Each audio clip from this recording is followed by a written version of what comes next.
picture that he's in there, but Felix Baumgartner. Felix Baumgartner is known for being a base jumper. And in this case, BASE is an acronym, and it stands for Buildings, Antennas, Spans, which is like bridges, and Earth, jumping off cliffs and stuff. In other words, Felix Baumgartner is most known for climbing up on top of stationary items and jumping off and parachuting to safety, at least theoretically. That's what Felix is known for. To give you an idea, on December 7th, 1999, he climbed to the top of the 130-foot Christ the Redeemer statue that stands overlooking Rio de Janeiro, climbed way out onto the end of the hand, and jumped off. In fact, he has jumped more than 2,500 times in his career. Planes, helicopters, the highest landmarks and the tallest skyscrapers in the world. He has climbed them and jumped off of them. He even once jumped off into a pitch dark hole that was 620 feet deep. It was a cave in Croatia, and he jumped into the blackness knowing that it was 620 feet down. He couldn't see a thing. That was his most dangerous jump until October 14th, 2012. And I want to show you a little video that rather than try to explain it to you about what he did in 2012. Let's go ahead and look at that. So he climbed into an experimental capsule that was attached to a helium balloon, a hot air balloon, and he went up into low Earth orbit. That's him in the capsule. He climbs out onto a little ledge that's outside the capsule. He steadies himself, he salutes, and then he jumps off. He free fell for almost 4.5 minutes. That little white dot that the camera can't even hardly keep in the screen is him falling. He fell for, like I said, 4.5 minutes. He then opened his chute at about the 4:19 mark. He ended up in the air for that entire drop took about 10 minutes. He came into the lower atmosphere safely, came through that section, and then eventually, like I said, right about the 10-minute mark, he comes back down, and he touches back down on Earth, and there was great rejoicing. So he was the first free-falling person to break the sound barrier. He broke the sound barrier when he did that. He topped out at 843.6 miles an hour. That's how fast he was falling. That's 1.25 times the speed of sound. And he had a quote, and here is the quote. "Everyone has limits, not everyone accepts them." Hang on to that quote, because we're going to come back to that a little later. But today we are on week 3 of a short 4-week series. We end it next week on Mother's Day. Closing Night Strike. I've reminded you every week that closing night strike means the last night of a play. You tear down the set, you put away the costumes, you put away the props, and after working on it all that time, suddenly it's done and it's gone. And you're left wondering, what do I do now? And it hits me that that's exactly what the early church did and what we do after Easter. You build to Easter and then you go, wow, what now? What do I do now? And so that's what we're looking at, is some of the stories post-Easter, pre-ascension, see what happened then and why we want to keep that excitement going. Today we ask the question, just how strong are your convictions? So let's read a passage from Psalms that gets us going here. "You have guided me with your advice. Later you will receive me with glory. Do I have anyone else in heaven? There's nothing on earth I desire except you. My body and my heart fail, but God is my heart's rock and my share forever." Now, I've also shared that every week we're pulling out a classic rock song that ties to the message of the day, kind of connects the theme. The song this week is "Can't Fight This Feeling Anymore." You heard it earlier. REO Speedwagon, a classic. This was their #1 power ballad If you know anything about those big rock groups of that era, every one of them produced at least one big power ballad. This was theirs. It was #1. First appeared in 1984 on their album called Wheels Are Turning. And it was their second #1 hit on the U.S. chart. So a big song for them. And I want to look at some of the lyrics that you heard a minute ago. Let's look at those. I can't fight this feeling any longer, and yet I'm still afraid to let it flow. What started out as friendship has grown stronger. I only wish I had the strength to let it show. I tell myself I can't hold out forever. I said there's no reason for my fear, because I feel so secure when we're together. You give my life direction. You make everything so clear. Again, hang on to that thought, and we're going to come back to that in a little bit. How many of you here have ever seen the movie or the stage version of Fiddler on the Roof? Okay, if you remember that show at all, you got Tevye and you got Goldie, the two main characters, right? Married couple. And they are being forced to move out of their home. It's been their home forever. They're being forced to move. And in the midst of it, if you remember, Tevye turns to his wife and he says, "Do you love me?" And she says, "Do I what?" And he says, "Do you love me?" She says, "Do I love you? With our daughters getting married and this trouble in the town? You're upset, you're worn out. Go outside, go lie down. Maybe it's indigestion." And he says, "Do you love me?" She says, "Do I love you? For 25 years I washed your clothes, I cooked your meals, I cleaned your house, I gave you children, I milked the cows. After 25 years, why talk about love now?" And he says, "Goldie, the first time I ever met you was on our wedding day. I was scared, I was shy, I was nervous." She says, "So was I." He says, "But my father and my mother said we'd learn to love each other, and now I'm asking you, do you love me?" And she says, "Do I love him? For 25 years I've lived with him, fought with him. 25 years, my bed is his. If that's not love, what is?" And he says, "Then you love me." She says, "I suppose I do." He says, "And I suppose I love you too. Doesn't change a thing, but after 25 years, it's nice to know. Do you love me?" It's the exact same question that Jesus asks Peter in our scripture today. Hear these words from the Gospel of John. When they finished eating, Jesus said to Simon Peter, "Simon, son of John, do you love me more than these?" He answered, "Yes, Lord, you know that I love you." And Jesus said, "Feed my lambs." Again, Jesus said, "Simon, son of John, do you love me?" He answered, "Yes, Lord, you know that I love you." And Jesus said, "Take care of my sheep." A third time, he said, "Simon, son of John, do you love me?" Peter was hurt because Jesus asked him a third time, "Do you love me?" And Peter said, "Lord, you know everything. You know that I love you." He said to him, "Feed my sheep. I tell you the truth, when you were younger, you tied your own belt and went where you wanted. But when you're old, you will put out your hands and someone else will tie you and take you where you don't want to go." Then Jesus said to Peter, "Follow me." And Peter turned and saw that the follower Jesus loved was walking behind them. When Peter saw him behind them, he asked Jesus, "Lord, what about him?" And Jesus answered, "If I want him to live until I come back, that's not your business. You follow me." So really, if you look at this story, we have rather limited insight as to what went on the shore of the Sea of Galilee that day. We don't really know a ton about the surroundings. What we do know, however, we know one thing for sure. Jesus asks Peter, "Do you love me?"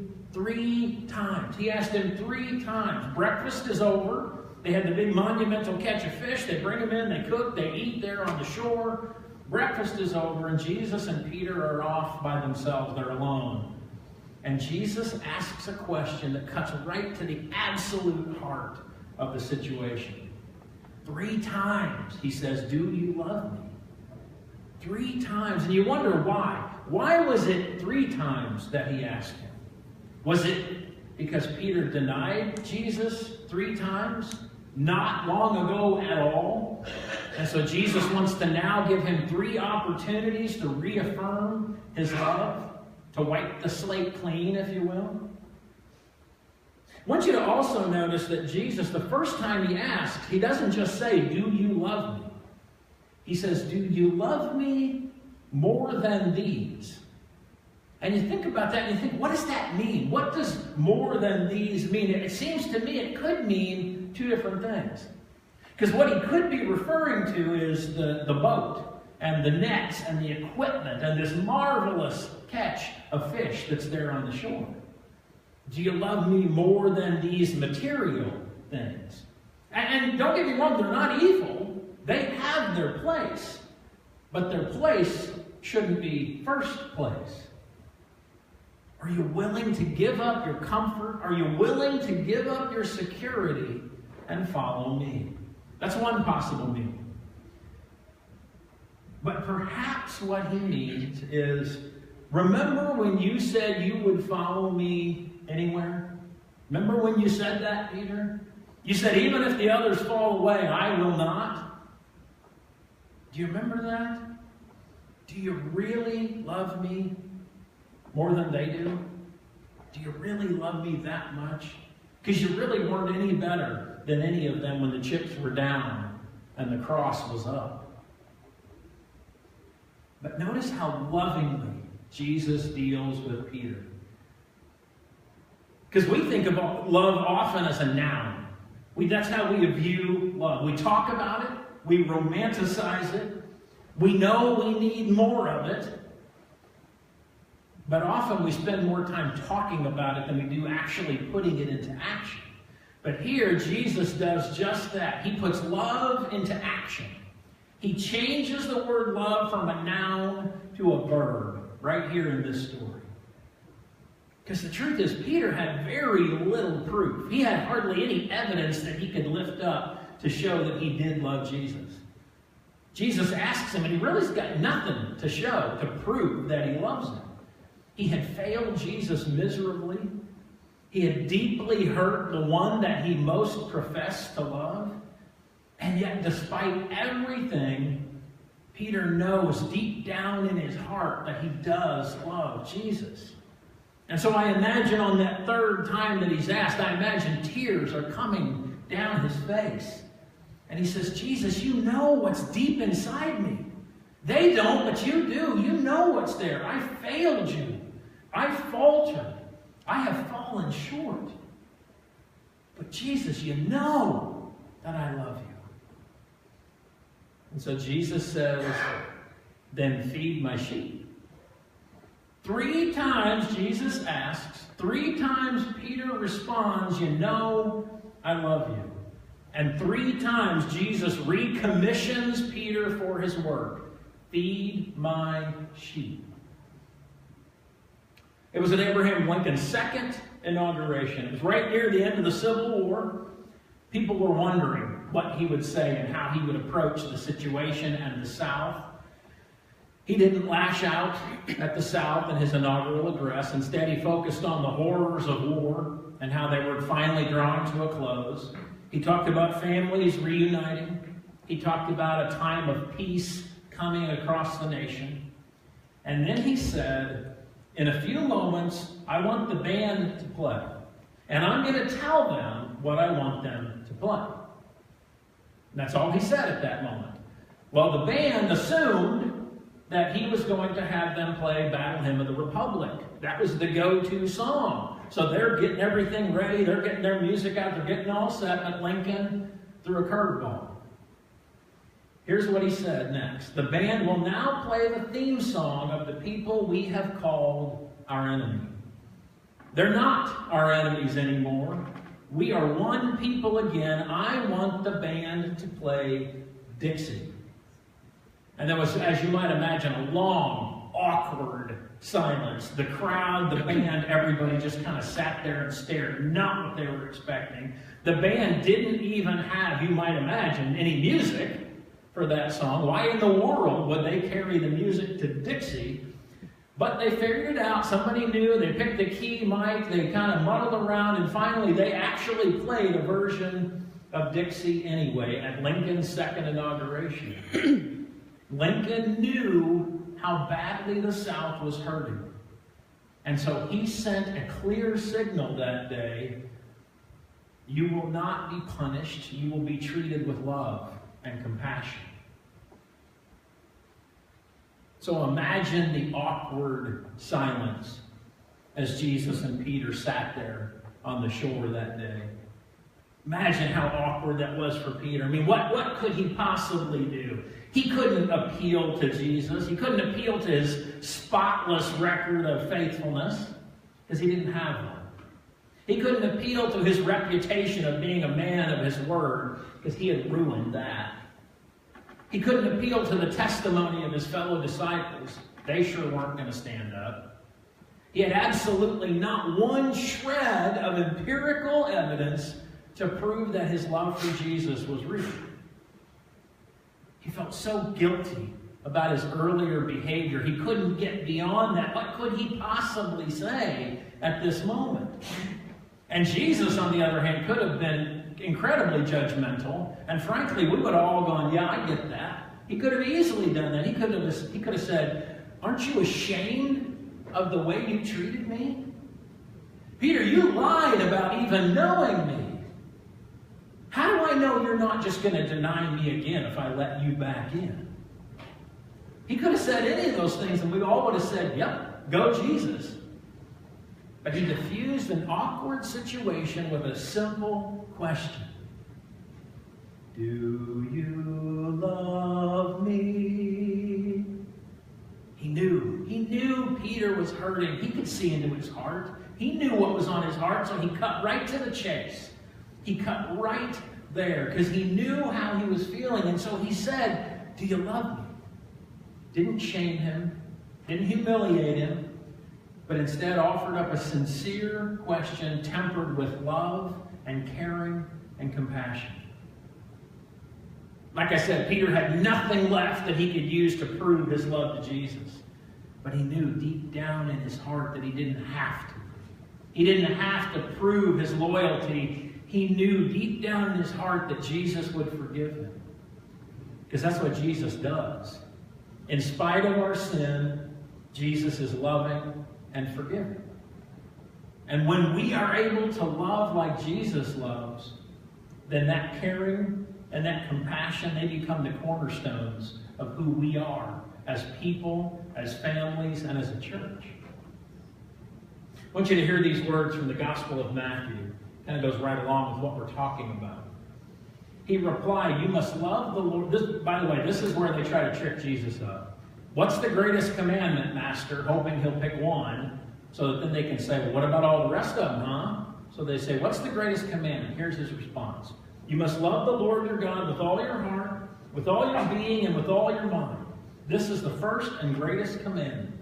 And the second is like it. You must love your neighbor as yourself. All the law and the prophets depend on these two commands.